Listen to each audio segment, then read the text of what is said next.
Good morning मित्रांनो. तारीख आहे 25 सप्टेंबर. टाइम झालाय 5:22 आणि आपण निघलोय. काल आपण ऑफ घेतला होता, पर्सनल काम होतं थोडं. आज आपण निघलोय. गॅस पण नाही भरलेला, आता गॅस भरायला चाललोय. बघूया गर्दी आहे का नाही. तर गॅस भरू आणि बघूया आपल्याला किती वेळ होते. माझ्या हिशोबाने 5:45-6लाच आपण आज काम चालू करतोय. तर बघूया 6च्या पुढे किती वेळ लागतोय आपल्याला आज. उबेरची रेट अजिबात परवडत नाहीये. मी थोडे दिवस उबेर असं बंद करायचा विचार करतोय, कारण आता मला फेअर दाखवला 180 रुपये स्टेशन साठीचा. आणि कस्टमरच्या इथे गेलो, कस्टमरला पिक करायला, ते म्हणतात की आम्हाला 120 रुपये दाखवते. 120 रुपये. तर म्हणले 120 नाही, मला 180 दाखवले. मला येतील, तुम्ही राईट सोडलं कस्टमरला आता.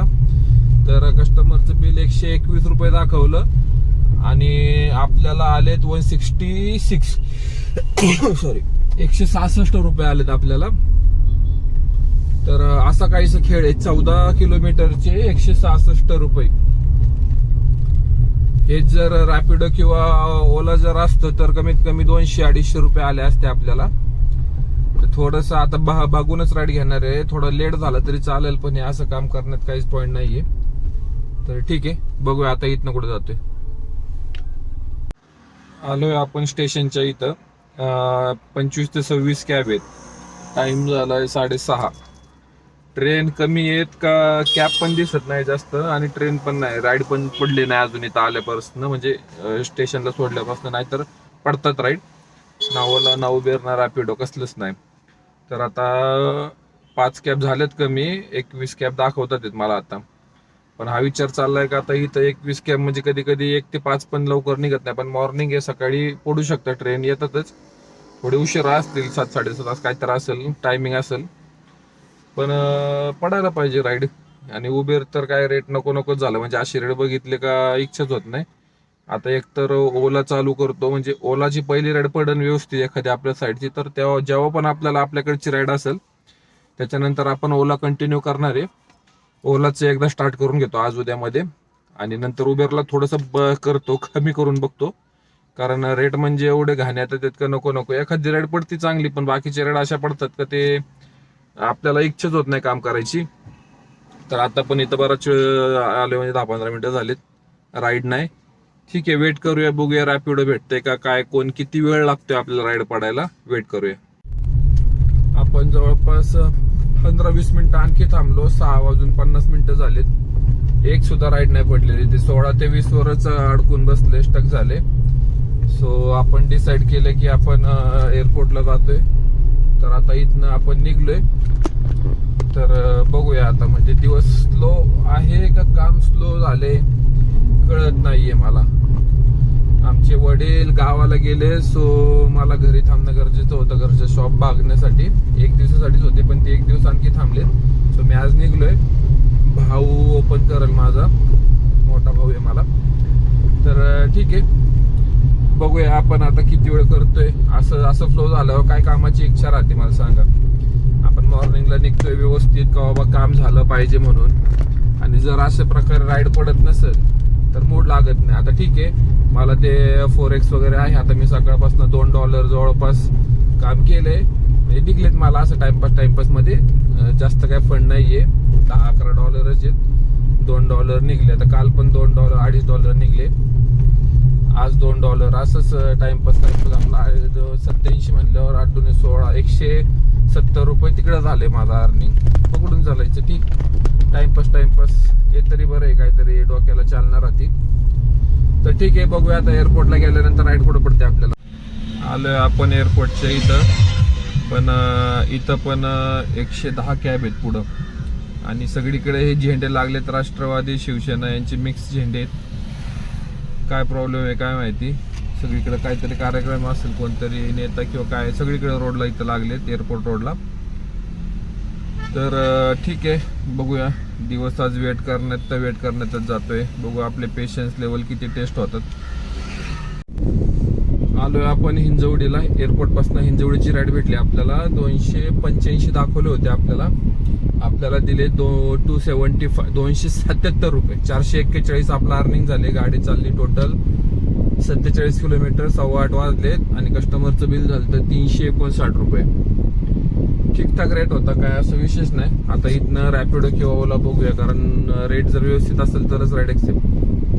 वाघोलीची येते, वाघोलीला तिकडनं रिटर्न नाही भेटत असा विषय. 30 किलोमीटर दाखवते इथनं, रिटर्नची नाही भेटणार. वाघोली 31 किलोमीटरचे 408 रुपये, पण तिथून जर 7-8 किलोमीटर रिटर्न यावं लागते तर मग ते एकूण एकच हिशोब पडतो. सो थोडंसं वेट करेल राईडसाठी आणि बघूया राईड कुठं व्यवस्थित घेतो.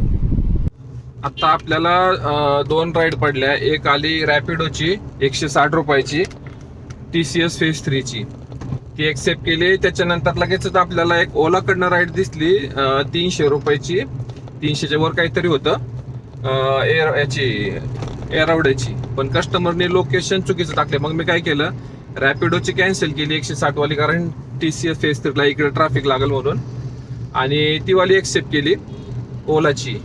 तर कस्टमरने शिवाजी चौकात लेफ्ट साईडचं लोकेशन दिले आणि थांबले तर राईट साईडला. आता हा वन वे मधनं जात येत नाही, फिरायचं म्हणल्यावर पूर्ण फिरावं लागतं 3 किलोमीटरचं.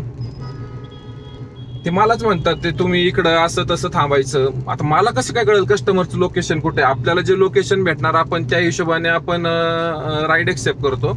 आणि आता इथनं राईड येतात येत तर खराडीची येतात येत 1 तासाच्या वर लागते आणि टाइम भरपूर आहे. टाइम तर आहेच, पण फेअर पण म्हणावं तसा फेअर नाहीये. तर बघूया आता. टाइम तर आज दिवस तास सुरुवातच व्यवस्थित नाहीये. रॅपिडो 2च वाजल्या, पण ते बी एक वाघोलीची वाजली, वाघोलीवरनं रिटर्न यावं लागतं. आणि आत्ता एक वाजली 160ची. असं वाटते ही 160 वाली कॅन्सल नसती केली तर परवडलं असतं. कधी कधी आपण पहिल्यांदा घेतलेले डिसिजनच बरोबर असतात, अनएक्सपेक्टेड थिंग घडतात, नंतर सगळा मूड ऑफ होऊन जातो. मग आता चांगली राईड म्हटलं आहे, व्यवस्थित आपल्याला होईल, तर त्याच्यामध्ये कस्टमरने लोकेशन चुकीचं टाकले. तर मला कसं कळणार? नंतर म्हणतात की स्टॉप पण ऍड आहे त्याच्यामध्ये. सगळं खरं आहे, स्टॉप नाही म्हणत नाही आपण, पण लोकेशन व्यवस्थित टाका ना तुम्ही, किंवा ऍटलीस्ट आधी सांगा की तुम्ही जिथं थांबलात लोकेशन ते आपण चेंज केले तुम्ही. आम्हाला कसं कळणार ते? हरकत नाही, चला बघूया. पेशन्स लेवल आज आपले टेस्टच होतात तर होऊ देत. हिंजवडीपासून आपल्याला नंतर दगडूशेठची राईड पडली. 274 काहीतरी दाखवलं होतं, पण वेळ थोडा जास्त लागला, ट्रॅफिक लागला गणेशखिंड रोडला. तर 280 रुपये कस्टमरचं बिल झालं. 280 आणि 441 तर 721 रुपये टोटल आपलं अर्निंग झाले. गाडी चालली 68 आणि टाइम झालाय 5:51 सॉरी 9:51. तर टाइम भरपूर लागतोय आज. अर्निंग म्हणावी तशी नाहीये, पण ठीक आहे, जेवढं होतंय तेवढं आपण करतोय. आता इथनं वळून आपण शनिवार वाड्यापासून जाऊ. फ्रेश पण व्हायचं आपल्याला, नाश्ता नाही केलेला, भूक पण लागलेली. मला सकाळीच भूक लागली होती, पण ठीक आहे, आता राईड होती. आता बघूया जाता आता कुठं काय असेल व्यवस्थित, तर नाहीतर आपलं बॅक टू राईड आपलं कंटिन्यू करू. तर आपण स्टेशनच्या इथं थांबलो. इथं RTO वाले आज जरा जास्तच हे करतात येत. तर ठीक आहे, आपल्याला बँकेत पण जायचे आपल्या इथं इंद्रायणनगरला भोसरीमध्ये, तर तिकडची राईड बघतोय. आणि आपल्याला बँकेमध्ये कोड घ्यायला जायचोय, स्विफ्ट कोड. ते युट्यूबचं जे पेमेंट असतं, आता माझं आधी मी युट्यूब करायचो आधी बऱ्याच वर्ष आधी, तेव्हा त्यातले काही डॉलर होते. आणि आता आपण जेव्हापासनं ओला उबेरचे व्हिडिओ टाकतोय तेव्हापासनं पण परत सुरू झालं. 2-3 महिने, 2-1 महिने झाले, 3 महिने झाले. तर त्यांचं जे असतं की मिनिमम एवढं पेमेंट व्हावं लागतं, तर तेवढं माझं झालेलं आहे. तर त्याची पुढच्या प्रोसेससाठी अकाउंट ऍड करण्यासाठी एक कोड लागतो, स्विफ्ट कोड. तर ते घ्यायला मी चाललोय बँकेत, आणि माझं पर्सनल काम पण आहे बँकेमध्ये. सो आज आपण हाफ डेच काम करतोय. आता एखादी राईड पडली म्हणजे आपलं 1001 रुपयाचं काम होऊन जाईल. ठीक आहे, आज वेळ पण गेलाय तसा. तर आणि आपले 2 ट्रेड पण झाले होते याचे फोरेक्सचे छोटे छोटे, ते काय नाही, ठीक आहे. 1100-1200 रुपये आपलं अर्निंग झाले आज. तर आणखी कालच्या 2 दिवसापासून प्रश्न येतात का ऍपचे रिलेटेड वगैरे येतात. ते आता आहे माझ्याकडे मोकळा वेळ, तर सो मी थोडं सांगतो का. जर एकच मोबाईल असेल आणि 3 ऍप वापरायचे असतील, ओला, उबेर, रॅपिडो, तर मी कसं करतो की समजा ओलामध्ये राईड पडली आहे तर ओलाला एक्सेप्ट करून बाकीचे 2 ऍप आपण ऑफलाईन जातो. म्हणजे मोबाईल हीट पण होणार नाही आणि मध्ये मध्ये राईड पण आपल्याला डिस्टर्ब होणार नाही स्क्रीनमध्ये. तर दोन ऍप बंद करायचे, एक ऍप सुरू ठेवायचं. तुमच्याकडे किती ऍप आहेत ते बघून. हे झालं ऍपचं. आणि रिझर्वेशन ट्रिप असेल तर 40 मिनिटं आधी तुम्हाला लॉग इन व्हावं लागतं जर रिझर्वेशन ट्रिप तुम्ही घेताय तर. सोबत सोबत जर पडली तर त्याचा काही प्रॉब्लेम नाही, पण आधी जर तुम्ही एक्सेप्ट करताय तर तुम्हाला त्या वेळेच्या 40 मिनिटं आधी तुम्हाला लॉग इन करावं लागेल. आणि एक प्रश्न होता एअरपोर्टच्या इथं, तर एअरपोर्टच्या इथं पिक असं करतात की एअरपोर्टच्या रोडला पिक नाही करत, तुम्हाला एरो मॉलला जावं लागतं. काल पण मला कस्टमर तसंच बोलले होते, एअरपोर्टला या तुम्ही, म्हटलं नाही पिकअप करतायत, तुम्हाला एरो मॉललाच यावं लागेल. तर कस्टमरला सांगायचं सरळ सरळ की पिकअप एअरपोर्टचा पिकअप हा एरो मॉललाच आहे, तर तुम्हाला तिथंच यावं लागेल एरो मॉलला सेकंड फ्लोअरला. आणि एमटी यायचं नाही एरो मॉल मधनं. 130 रुपये तुम्हाला फाईन पडेल, आणि जर बाहेरनं पिकअप करताय तर 500 रुपये फाईन पडेल. त्यांची लोक सिव्हिल ड्रेसमध्ये तिथं असतात. तर एअरपोर्ट मधनं कधीच पिकअप आणायचा नाही, आणि मधल्या रोडला पण पिकअप घ्यायचा नाही. आणखीन काय होतं, ऍपचं झालं. आणि ऍड्रेसचं होतं, 1-2 दिवसापासून ऍड्रेस पण विचारतात ते. तर ओला आणि उबेरचं पिंपळे सौदागरला नाशिक फाट्याचा ब्रिज क्रॉस केल्यानंतर एक 2-1 किलोमीटर गेल्यानंतर लेफ्ट साईडला ओला आणि उबेरच्या साईडलाच आहेत, एकाच बिल्डिंग मध्ये आहेत शॉप. 3rd फ्लोअरला काहीतरी आहे ती बिल्डिंग. तर तिथं पिंपळे सौदागरचं आले का तुम्ही गुगल करायचं ओला उबेरचं ऑफिस, तर लगेच ऍड्रेस येईल. तिथं जायचं, पार्किंगला गाडी लावायची आणि वरती जायचं लिफ्टनी. तर तिथे तुमचं काय क्वेरी असेल तर ते सॉल्व्ह होऊन जातं. आणखी कोणाचे काय क्वेश्चन असतील तर मला कमेंट बॉक्समध्ये करा. आजचा ब्लॉग काय सो झालेला आहे, काही विशेष नाही, काम पण काही विशेष नाही, कारण काल ऑफ होता आणि आज पण आपल्याला राईड लेट भेटत गेलेत. सो आजचा ब्लॉग नॉर्मल, आणि उद्या आपण व्यवस्थित काम करूया.